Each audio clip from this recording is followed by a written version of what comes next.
살아계신 하나님의 말씀은 요한복음 1장 19절에서 28절입니다.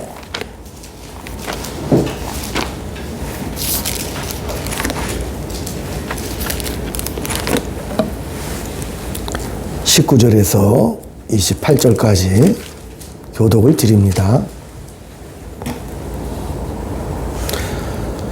유대인들이 예루살렘에서 제사장들과 레위인들을 요한에게 보내어 내가 누구냐 물을 때 요한의 증언이 이러하니라. 요한이 너네야 말하고 믿지 아니하니 그러면 하는 말이 나는 그리스도가 아니라. 또 묻되 그러면 누구냐 내가 엘리야냐 이르되 나는 아니라. 또 묻되 내가 그 선지자냐 대답하되 아니라. 또 말하되 누구냐 우리를 보낸 이들에게 대답하게 하라. 너는 너희에게 대하여 무엇이라 하느냐. 이르되 나는 선지자 이사야의 말과 같이 주의 길을 곧게 하라고 광야에서 외치는 자의 소리로다 하니라. 그들은 바리새인들이 보낸 자라. 또 물어 이르되 내가 만일 그리스도도 아니요 엘리야도 아니요 그 선지자도 아닐진데 어찌하여 세례를 베푸느냐. 요한이 대답하되 나는 물로 세례를 베풀거니와 너희 가운데 너희가 알지 못하는 한 사람이 있었으니 곧 내 뒤에 오시는 그이라. 나는 그의 신발끈을 풀기도 감당하지 못하겠노라 하더라. 이 일은 요한이 세례를 베풀고 요단강 건너편 제사장에서 일어나는 일이니라. 아멘. 아멘. 인사 나눕니다. 주의 사랑으로 사랑합니다. 주의 사랑으로 사랑합니다. 천국에서 만날 분 여기서 만나니 영광스럽습니다. 여기서 만날 분 여기서 만나니 영광스럽습니다. 아멘. 아멘. 요한복음은 그 시작을 예수님에 대해서 창조주시고 말씀이시고 생명이시고 빛이시고 은혜와 진리가 충만한 영광의 주시라 이렇게 소개하고 있습니다. 이 사실은 결과를 보고 나서 옛날을 되돌아보는 요한의 회상입니다. 사도 요한이 밤모섬에서 90여 세 사는 동안 그 속에서 십자가와 부활과 승천과 그 영광을 모두 다 경험하고 성령의 충만한 은혜 속에 마지막으로 요한복음과 요한 1, 2, 3서를 요한계시록을 기록하시면서 그가 이 요한복음을 통해서 그때는 내가 몰랐었다. 그 오해.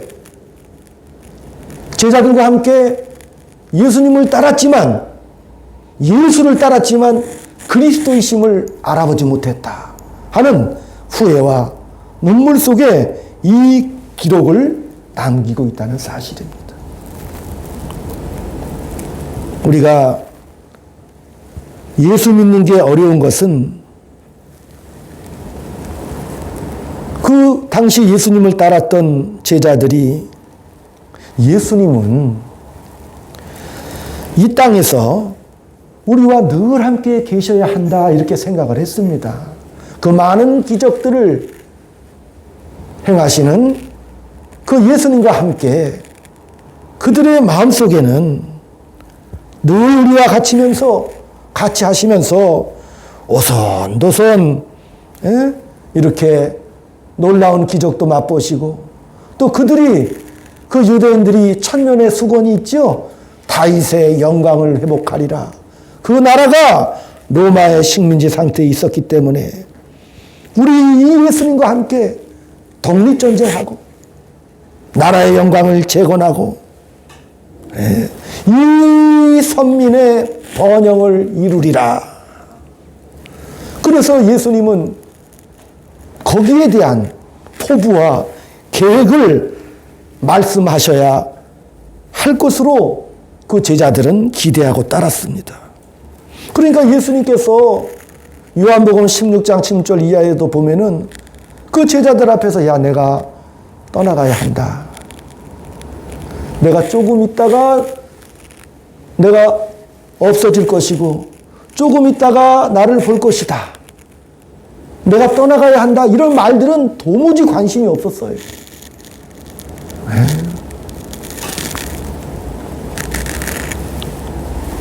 말씀들 자체를 요한조차도 그 말씀이 도대체 무슨 의미가 있는지 이해를 못하고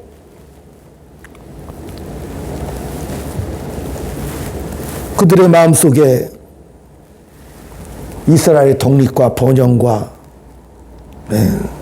또한 예수님께서 그 나라, 그들이 생각했던 그 나라는 뭐예요? 이스라엘이 회복되어 그가 왕위에 오를 때 대권을 잡고 자기를 따르는 그들, 예수님을 따르는 제자들에게 그 영광의 부스러기를 언제 줄 것인가? 이런 게 기대를 했었죠. 그러니까 예수님이 하시던 그 모든 말씀을 이해를 못하고 또 이해를 못할 뿐만 아니라 이상할 뿐더러 못마땅했어요. 뭐 나중에 볼 것이다. 조금 있으면 내가 아버지께 가야 한다. 이런 모든 말씀들은 그 제자들 입장에서는 이해하고 싶지도 않고 중요한 것은 알고 싶지도 않죠. 그런 것들은. 왜? 그 예수님이 하신 그 말씀들은 자기들의 욕망과 자기들의 소망과 의지가 아니기 때문에 그렇습니다. 도대체 왜 예수님께서 이 세상에서 하셔야 될 메시아로서의 의지와 책임을 안 하시느냐? 그 책임을 감당 안 하시고 왜 자꾸 떠나간다고 하시느냐? 이스라엘의 영광을 이 땅에서 우뚝 세워야 될 사명을 가지고 오신 그 메시아가 아니냐라고 제자들은 소망을 했습니다. 그런데 그 메시아의 일에 대해서 왜 한마디도 안 하시고 떠나가신다? 십자가를 지신다 그 뜻이잖아요. 조금 이따 다시 보리라 부활하신 예수님, 그리고 부활하셔서 40일 동안 함께 하시는 그 예수님을 그들은 이해도 못하고 알아보지도 못했고 또 불만이었습니다. 그래서 그 말씀들이 무슨 말인지 무슨 뜻인지 진지하게 생각할 겨를도 없이 화만 내고 따랐던 제자들. 도대체 왜 그러시는가? 불평 불만이 가득 찼었죠. 지금 해야 할 일들을 안 하시고 어디로 가신다는 말인가? 이 제자들의 분노와 한숨과 안타까움은 어디까지 가요? 부활하신 예수님을 보고 승천하시는 예수님을 바라보면서도 그 제자들은 마지막 그 예수님 앞에 물었죠. 이스라엘이 독립할 때, 이스라엘이 회복할 때가 이때입니까? 라고 끝까지 이 땅에서 이루어야 할 일들에 대한 관심으로 물었던 것입니다. 우리 예수님께서는 때와 기한은 아버지의 고난이다. 성령이 임하시면 성령께서 말씀해 주실 것이다. 너무 달랐죠? 예수님과 그 제자들은 너무 달랐습니다. 예수님은 아버지께로 가셨고 이 땅에서 사역하실 때도 늘 아버지의 그 나라와 그 영광 속에 그 공생의 삶을 사시고 그 아버지를 늘 그리워하면서 떠나가셨죠. 근데 제자들은 이 세상에서 메시아로서의 사역을 완성하시고 가시라고 그렇게 예수님을 바라보았던 것입니다. 그러니까 이 요한은 이 요한복음을 저술하면서 그때의 오해와 그 왜곡을 넘어서서 주님의 부활과 이 사망의 세계에서 영생의 세계를 만든 그 예수님, 그 창조주를 깨닫고, 그렇구나, 우리의 타락과 실패를 그대로 놔두지 아니하시고 회복하셔서 창조의 원래 목적을 만드시는 그 구원을 위하여 말씀이 육신이 되어 이 땅에 오신 그 예수님을 다시 한번 회상하고 되짚어 보는 것이 바로 이 요한복음이죠. 우리도 인생을 돌아보면 모두가 다 이상하게 예수를 믿었습니다. 어느 날부턴가 예수를 믿었습니다. 때로는 부모를 따라서, 저 같은 경우에는 그냥 어릴 때 그냥 교회 앞을 지나다가 그 교사 선생님이 사탕 주게 어릴 때 들어와 보라고 그래가지고, 그때는 그 동그란 사탕이 좀 귀했잖아요. 그 어릴 때 이렇게 들어갔다가 예수님을 믿게 되었죠. 어쩌다 보니까 믿게 되었습니다. 그래서 우리는 예수를 믿고 나서 처음에 엄청난 단어들을 우리가 듣게 되죠. 믿음, 기적, 영생, 천국, 순종, 사랑, 기쁨, 이런 단어들을 우리가 듣고 가지게 됩니다.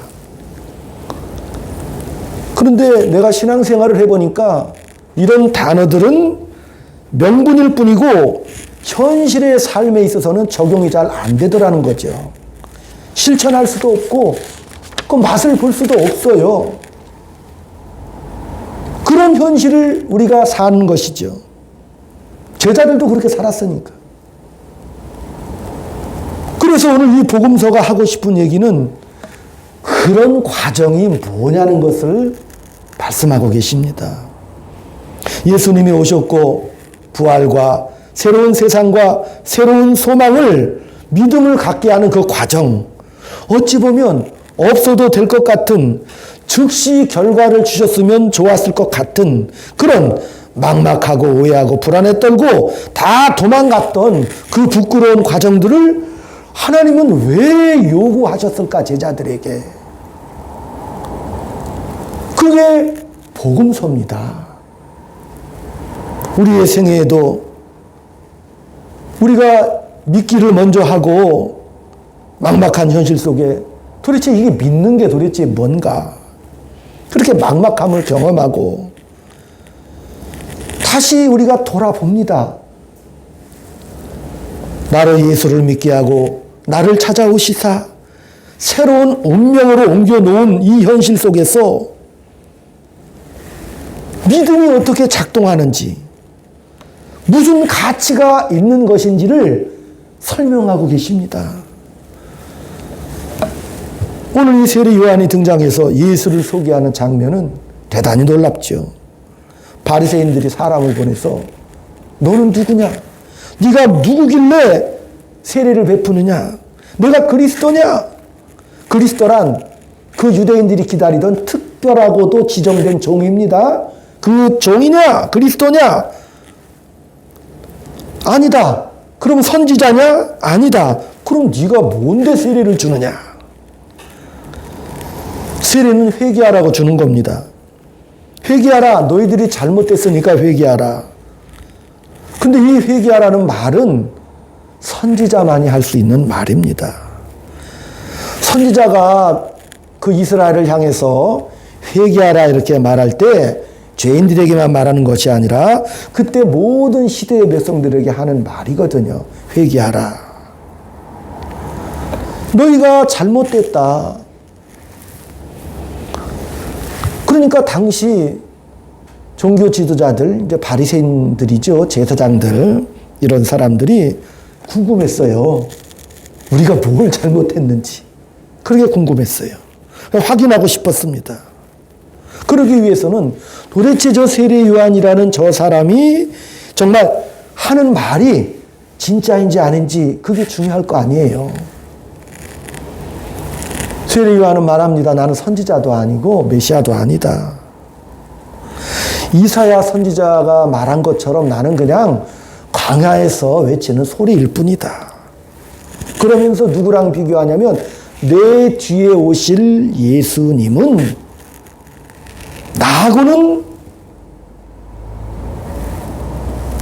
나 같은 존재는 그 예수님 앞에서 그냥 존재일 수도 없고 소리일 뿐이고 한숨같이 깃털같이 비명 같은 존재일 뿐이다라고 자기를 낮추어 나는 그 예수님의 신발끈조차도 맬 수 없는 초라한 존재다. 그러면서 요한이 또 놀라운 말을 해요. 나는 물로 세례를 주지만 그는 성령으로 세례를 줄 것이다. 이렇게 예수님을 소개하고 있습니다. 추적해야 할 것은 성령으로 세례를 준다는 말과 물로 세례를 준다는 말이 뭐가 다르며 성령 세례는 무엇인가를 우리가 알아야겠죠, 그러면. 그래서 로마서 5장을 한번 우리가 살펴봅니다. 로마서 5장 12절부터 22절 보겠습니다. 넘기셔서 로마서를 찾아봅니다.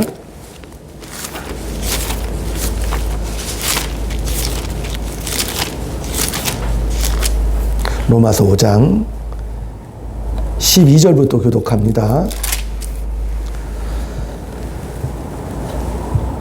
그러므로 한 사람으로 말미암아 죄가 세상에 들어오고 죄로 말미암아 사망이 들어왔나니 이와 같이 모든 사람이 죄를 지었으므로 사망이 모든 사람에게 이르렀느니라.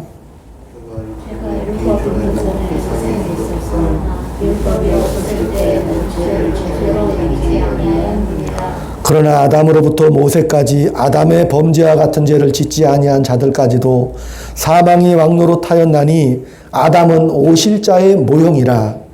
그러나 이 은사는 그 범죄와 같지 아니하니 곧 한 사람의 범죄를 위하여 많은 사람이 죽었은즉 더 하나님의 은혜와 또한 한 사람 예수 그리스도의 은혜로 말미암아 선물은 많은 사람에게 넘쳐주니라. 또 이 선물은 범죄한 한 사람으로 말미암은 것과 같지 아니하니 심판은 한 사람으로 말미암아 정죄에 이르렀으나 은사는 많은 범죄로 말미암아 의롭다 하심의 이름이니라.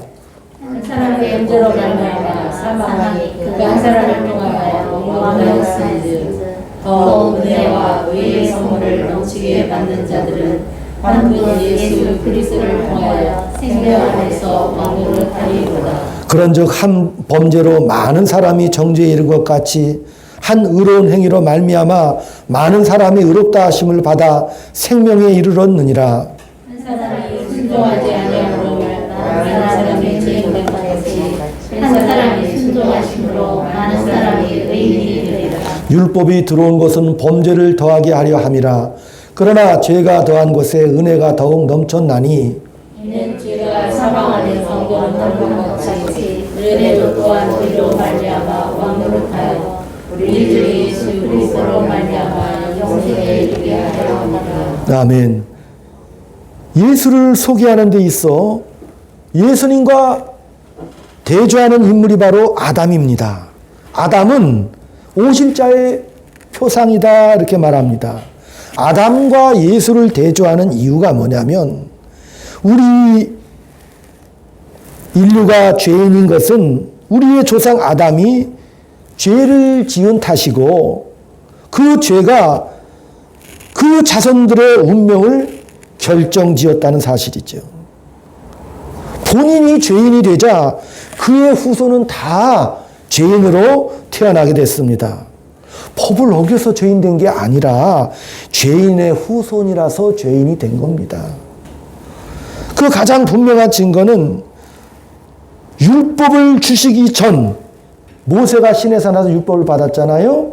근데 율법을 받기 전에도 사람들은 다 죽었어요. 무엇으로? 죄와 사망, 그죠? 그로 다 죽게 되었어요. 정죄를 받을 만한 법적 근거가 없을 때도 사람들은 다 죽었습니다. 죄인이 되어서 죽었다. 예? 아담 안에서 다 죄인 되었기 때문에 죽었습니다. 그런데 우리 예수님께서 두 번째 아담으로 오셨어요. 마지막 아담이 되셔서 인류의 새로운 조상으로 오셨다는 사실입니다. 그런 사망을 패해버리고 그가 죽어 부활하심으로 사망이 운명인 것을 사망이 운명이지 않고 부활이 운명인 영생이라는 세상을 여셨습니다. 아담이 잘못한 것으로 그의 후손이 사망 아래 있었다면 하나님 자신이 오사 두 번째 세상, 이 구원의 세상에서는 아담이 그의 자손에게 미친 영향보다도 두 번째 오신 그분으로 말미암아 끼친 그 영향은 너무나도 대단하고 은혜스러울 것 아니냐라고 로마서는 말하고 있습니다. 그게 뭐죠? 영생이죠. 영생. 우리는 예수 믿으면서 이 사실을 알고 있습니다. 예수 믿으면 천국 가고 안 믿으면 지옥 간다는 거 다 아시죠? 그러나 이 문제가 우리에게 그렇게 크게 피부에 와닿지 않는 것은 현실적으로는 빨리 천국에 안 가기 때문이에요. 이 기나긴 인생을 살아야 하기 때문에 그렇습니다. 살아있는 동안 내내 천국 비스듬하게 뭔가 좀 눈앞에 괄목할 만한 보이는 것들이 있어야 되는데 별로 없으니까 우리가 살다 보면 야, 이게 예수 믿는 게 이게 뭔가?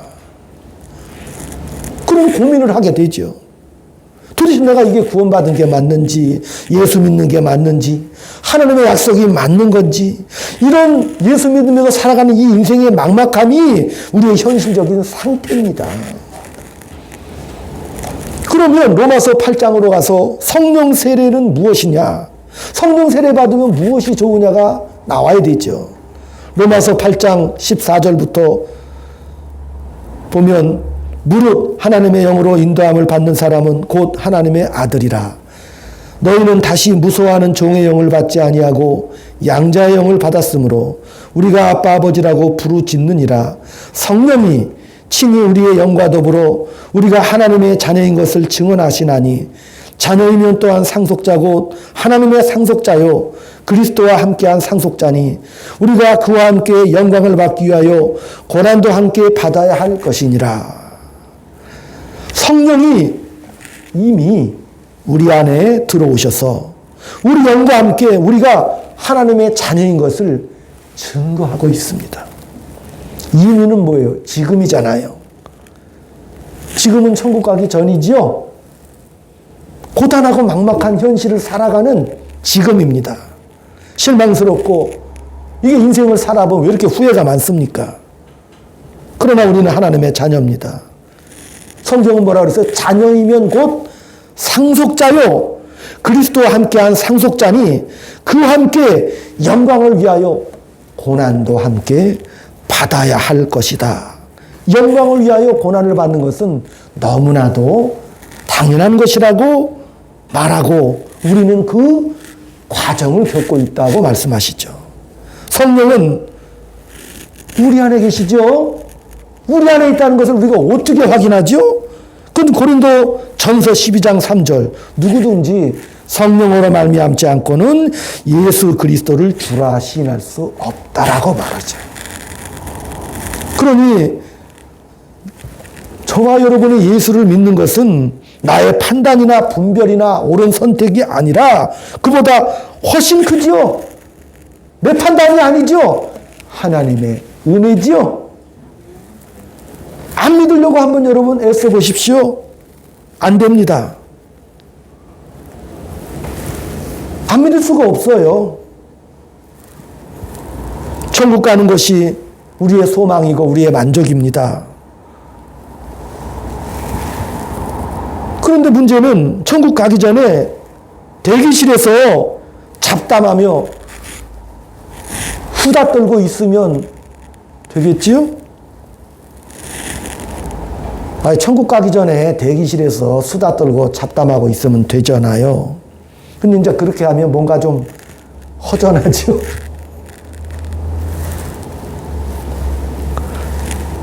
야, 이런 시간이 리가 없어.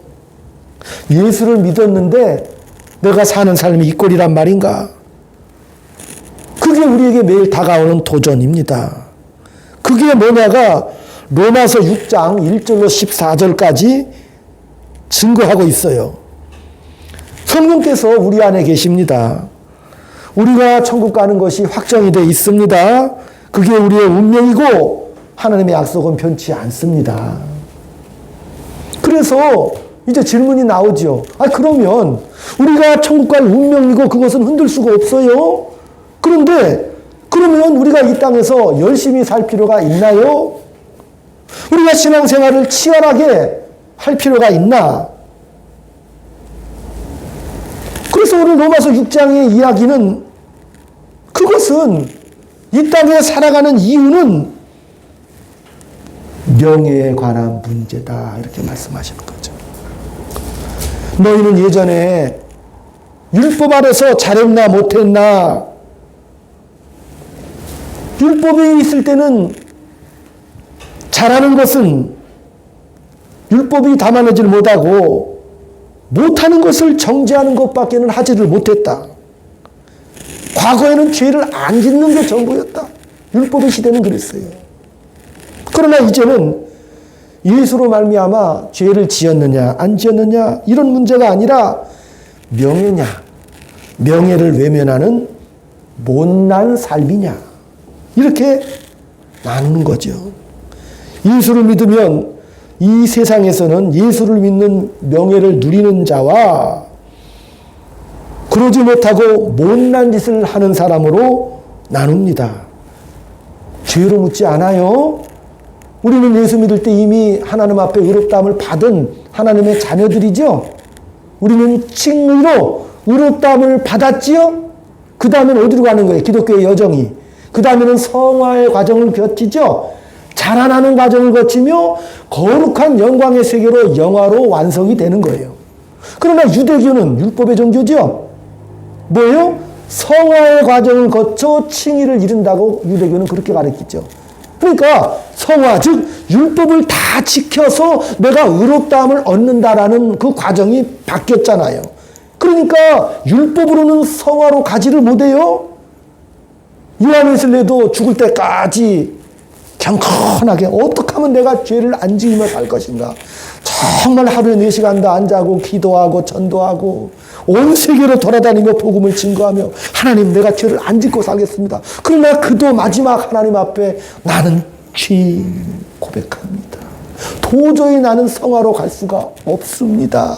우리의 힘으로는 불가능하오니 예수여 예수의 그 사랑과 그 은혜, 그 예수의 피의 공로를 의지하고 내가 천국으로 갑니다라고 고백하고 갔잖아요. 우리는 우리의 운명이 지옥이나 사망으로 가지 않습니다. 영생으로 갈 수밖에 없는데 뭐를 묻느냐? 너희가 받은 그 구원을 너의 생애에서 지금이라는 시간이 가장 소중한 시간이다라고 로마서 6장은 말하고 있습니다. 지금 예수의 부활이 가졌던 그 증거로 예수님의 공생애를 사셨듯이 너의 생애를 그 명예로운 인생으로 살아라. 너의 몸을 죄에게 드리지 말고 너의 몸을 의에게 하나님께 바쳐라. 이것은 다만 율법적인 강요가 아니에요. 왜? 우리는 새 사람이 되었고 자유인이죠. 종의 멍에를 벗었습니다. 너의 몸을 의에게 드려라. 그것은 명예롭고 영광된 인간의 창조 목적의 회복이기 때문에 이것은 안다고 해서 되는 게 아니죠. 당장 되는 게 아니에요. 많은 인생의 훈련과 연습이 필요합니다. 세상은 우리를 위협합니다. 세상의 위협의 근거가 뭐예요? 사망이죠? 너 죽는다. 모두가 죽는다. 그러니 내가 살아있는 동안 할 수 있는 한 최선의 길을 가라. 악바리로 양보할 것도 없다. 이 한 번에 끝나는 것이 인생 아니냐라고 세상이 우리를 유혹합니다. 양보해라. 뭘 양보합니까? 양보하면 지는 거죠. 이 유혹과 공포 속에서 뭐라고 말씀하세요? 너희는 져도 된다. 네? 이 세상에서 멋있게 한번 명예롭게 한번 굴어봐라. 내 운명이 뭐냐? 영생이고 영광입니다. 우리의 운명은 영원한 생명과 영광이죠. 지금 육신의 몸을 입고 세상의 위협이 아직도 판을 치는 이 속에서 하나님의 자녀라는 그 영광을 예수님이 가신 것처럼 너희들도 한번 그렇게 살아보라고 이 시간을 주신 거죠. 세상을 구하라는 말이 아니에요. 영대라는 말도 아닙니다. 해봐라. 뭘 해봐라죠? 그 해답은 에베소 4장 17절에서 24절. 그러므로 내가 이것을 말하여 주 안에서 증언하노니 이제부터 너희는 이방인이 그 마음에 허한 것으로 행함같이 행하지 말아라. 무슨 말이에요? 이방인이 하는 것처럼 허망하게 살지 말아라 그거거든요. 왜? 새 사람을 입었기 때문에. 예수로 말미암아 다시 만들어진 하나님의 사람들입니다. 목적이 뭐예요? 영원한 생명을 목적으로, 운명으로, 속성으로 가진, 그래서 인간성의 명예와 기회를 증언하고 누리는 자로서 우리는 새롭게 지음을 받았습니다. 믿지 않는 사람들은 어떻게 살아요? 허망하게 살죠. 방탕하게 살죠. 성경에서 방탕이라는 말은 뭐 도덕적으로 막 방탕하고 도덕적으로 어떤 그런 탕진하는 그렇게 방탕을 말하고 있지 않습니다. 예. 그냥 시간을 흘려버리며 살아간다 그 말이에요. 허망하게. 목적도 방향도 없이 살아가는 것을 방탕하며 살아간다 그 뜻이거든. 예. 우리가 살아가는 것은 영광과 명예를 우리에게 입혀주시려는 아버지의 놀라운 사랑입니다. 욥이 그 무지막지한 고난을 통과하는 가운데 제일 마지막에 영광을 입죠. 딸 셋을 하나님이 욥에게 허락해 주는데 여미마, 구시야, 게레나뽀 이런 딸들의 이름을 줘요. 아들이 있으면 쪽박 찬다 그러지만 딸 둘이 있으면 대박입니다. 그런데 성경은 아들 7은 이름도 안 나오는데 나중에 아들 7과 딸 셋을 주시거든요. 근데 하나님은 딸 셋의 이름을 명확하게 기록하셨어요. 여미마, 나시라, 즉 외적인 아름다움과 형통의 복을 내가 너에게 주리라 그런 뜻이고, 구시아라는 뜻은 계피의 향인데 품격 있는 딸이다 그 말이에요. 그다음에 게르나복은 화장품 가루를 말하는데 화려한 영광의 딸이다 그 뜻이거든요. 하나님이 목적하신 건 고난이 아니었죠. 영광과 명예였죠. 아름답고 품격 있고 명예로운 그 딸들의 이름처럼 내 생애가 빛나고 영광스럽다라고 말씀하신 거죠. 하나님 우리가 잘잘못 따지며 정죄하며 살지 말고 더 가라. 더 가라는 거예요. 정죄, 희생, 헌신, 용서, 인내, 사랑 이런 것은 세상에 없어요. 세상에 없습니다. 만약에 이런 것들이 세상에 있다면 자기를 치장하는데, 자기를 주장하는 데 쓰는 명분에 불과한 거예요. 있다면. 사랑이라는 게 뭐예요? 상대를 위하여 있는 거죠. 헌신, 사랑, 희생 이런 모든 것은 상대를 위한 거잖아요. 그러니까 세상에 없어요. 세상은 그렇게 할 수 없습니다. 우리만이 갖고 있다는 사실이죠. 그 기회는요, 하루에도 수백 번씩 일어나지요. 왜? 하루 종일 우리가 사랑과 관계 맺으면서 도전과 시험과 버거움에 시달리면서 우리가 하루하루 살아갑니다.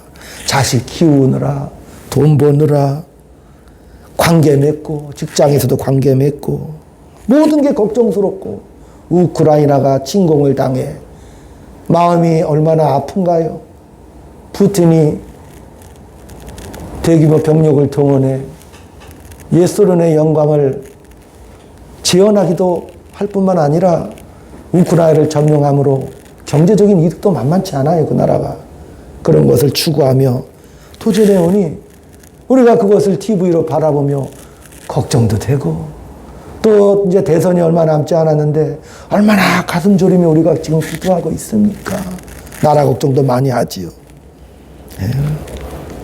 걱정 안 되는 게 없어요. 그럼 대선이 끝나면 걱정이 끝인가요? 아니죠. 또 계속적으로 인생과 역사가 펼쳐지겠죠. 그 속에서, 그 흘러가는 그 시달림 속에서 우리만이 할 수 있는 게 있죠. 그 속에서 사망이 이 죄가 악랄한 것들이 가치일 수가 없다는 것을 아는 것, 그것을 아는 유일한 자들로 저와 여러분이 지금 인생 속에 서 있습니다. 예수님이 빛으로 오셨고 우리는 그 빛의 반사체입니다. 너희는 세상의 빛이라 이렇게 말씀하셨어요. 너희는 세상의 권력도 아니다. 우리는 뭐예요? 세상의 빛이죠? 빛은 웃어야 돼요. 세상이 뒤집어져도 우리는 웃는 존재입니다. 용서할 수가 있지요. 우리는 반가워할 수 있잖아요. 이게 우리 몫입니다. 가까운 이웃에게 그것을 드러내야죠. 친구 만나면 얘기 좀 많이 들어주세요. 예, 동창들 만나면 그냥 편들어 주는데 편들어 주고 잘했다고 넉넉함을 좀 보이세요. 우리가 성령 충만 이것을 잘못 이해했어요. 성령 충만은 외적으로 드러나는 우월한 증거들이야. 외적으로 표현되는 강렬한 외적 증거들이야. 표적과 기사와 이적이다. 이렇게 모두 잘못 착각들을 했죠. 예. 오늘 성령의 세례는 뭐예요? 내적 충만을 말하고 있어요. 에베소 5장 15절에 가면 세월을 아끼라. 때가 악하니라. 그러므로 어린 선자가 되지 말고 주의 뜻이 무엇인지 이해하라. 피차 복종하라. 복종하라는 거 피차 존중하라. 항상 감사하며 살아라. 이게 성령 충만의 모습이죠. 웃고 넉넉하고 피차 존중하고 항상 기뻐하며 감사하면서 세상에 줄 수 없는 우리만이 품어내는 것, 세상이 어떠할지라도 우리는 우리의 길을 간다. 감사, 용서, 기쁨은 우리에게만 있습니다. 세상은 누구를 밟고 기뻐하잖아요. 보복해서 기뻐하잖아요. 그런 것들은 기쁨이 아니라 절망입니다. 우리는 이 세상에 두려울 자가 없습니다. 왜? 그들이 내게서 뺏어갈 것은 아무것도 없어요. 언제부터 그 삶을 살아요? 따라합시다. 지금. 예, 예수를 믿으면 하나님의 통치를 받는 영광의 시민이 되지요. 그러면 왜 이런 조건을 주셨는가? 그것은 명예의 기회잖아요. 멋있을 수 있는 기회를 우리에게 주신 거예요. 드라마를 봐도, 배너라는 영화를 봐도 주인공이 예수의 사랑과 은혜의 빛으로 들어가기 전까지 온갖 모략과 한순간 눈물과 아픔을 막 겪어내지요. 그러니까 재미있잖아요. 그 속에서 멋있고 영광스러운 열매가 드러나는 거지요. 우리는 거기가 싫은 거야. 왜? 고통스러워서 그렇죠. 그러나 예수님은 히브리서 5장 8절에 그가 아들일지라도 순종함을 배워 온전하게 되었다. 고난이 하는 일이 있고 순종이 하는 일이 있습니다. 내가 예수 믿는 이로서 성령 충만한 삶을 산다는 그 뜻은 우리가 경험했던 단순하고도 놀랍고 특별한 외적 증거가 아니라 매일 우리가 마음에 갈등도 하고 더 많이 실패하고 후회하면서 살아가는 그 중에 치료해야 하는 그 일들.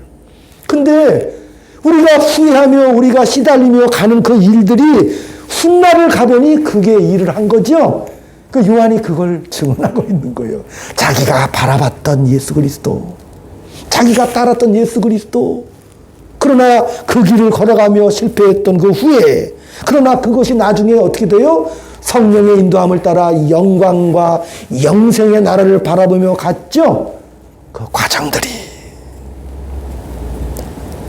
그게 하나님의 지혜요 권능입니다. 그만큼 우리 인생들이 대단한 존재지요. 쉽게 주면 생각을 안 한다니까요. 고난이 뭐예요? 뭐 외적 환경과 환란이 고난이 아니라 그랬죠. 그건 외적 환란이고 고난이 뭐예요? 내 마음대로 못하는 거죠.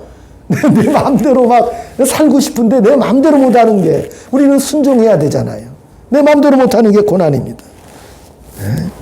그래서 우리는 그렇게 위대해지는 거죠. 그것이 우리에게 하나님이 하고 싶은 일입니다. 우리는 그렇게 물어요. 하나님, 좀 쉽게 살게 해주시면 안 됩니까? 좀 쉽게 살고 싶죠. 이삭이 그 일에 대해서 증언을 합니다. 예. 이삭이 성령 충만을 표현하고 있어요. 자, 이삭은 뭐예요? 아브라함의 아들이죠. 이삭이죠. 이삭은 없어도 될 존재였잖아요. 백세에 얻은 아들이라니까요. 인간이 낳은 게 아니죠. 하나님의 은혜로 낳은 아들이잖아요.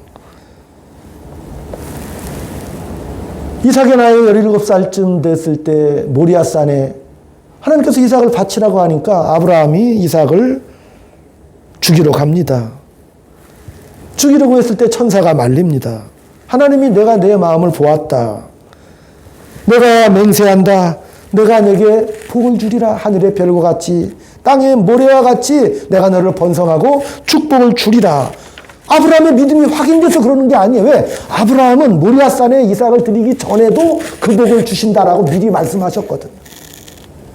하나님의 언약은 동일해요. 복을 주신다. 근데 왜 이삭을 죽이라 하는 장면에서 그 말씀이, 복 주린다는 말씀이 재차 확인됐나요?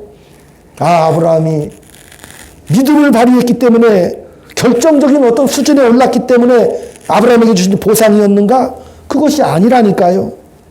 이삭은요, 없었어도 하나님은 아브라함의 후손을 하늘의 별과 바다의 모래같이 만들 수 있어요. 왜? 없는 것도 있게 만드시잖아요. 죽은 자를 살리신 하나님이십니다. 이삭의 실체가 뭐예요? 없어도 되는 존재죠. 저와 여러분도 없어도 되잖아요. 하나님은 우리 없어도 하나님의 일을 다 하실 수 있잖아요. 없어도 되는데 하나님이 나보고 같이 하자고 하시죠? 네 인생길을 나와 함께 같이 가자. 그게 우리의 존재니까 우리는 얼마나 영광스러운 존재나요? 없어도 되는 그런 존재인데 하나님이 있게 하셨죠? 창세전에 하나님의 자녀요, 후사요, 영광이요, 명예라는 엄청난 은혜를 우리에게 주셔서 이 땅에 천국 가기 전까지 이 땅에서 내 손을 붙잡고 나와 같이 가자. 이제 아시겠죠? 우리 인생을 아시겠죠? 하나님께서 우리의 찬송과 감탄으로 받아내실 그 자리까지 가는 길에 우리를 동료로 받아주십니다. 유대인들은요, 아버지와 아들은 동격입니다. 그 풍습이 동격이요. 그러니까 동격으로 우리를 붙잡으셔서 하루하루, 구체적인 하루하루를 우리와 함께 동행해 주신 것이죠. 그것이 우리의 자랑입니다. 나중에 가는 자리가 아니라 이미 성령으로 말미암아 들어섰습니다. 완성된 그날의 결과를 보는 기쁨이 클 것이겠습니다만은 오늘 우리가 살아가는 동안에도 여러분 늠름하고 구체적인 인격과 성품을 동원해서 하나님의 사람답게 늠름하게 사시길 축원드립니다. 내가 그때 그랬더라면, 내가 그때였더라면 이런 가정법 쓰지 마시고 오늘 주신 소중한 그 무게를 늠름하게 가슴에 품으셔서 찬란한 명예로운 시간 나날 한 주간 되시기를 주의 이름으로 축원드립니다. 아멘.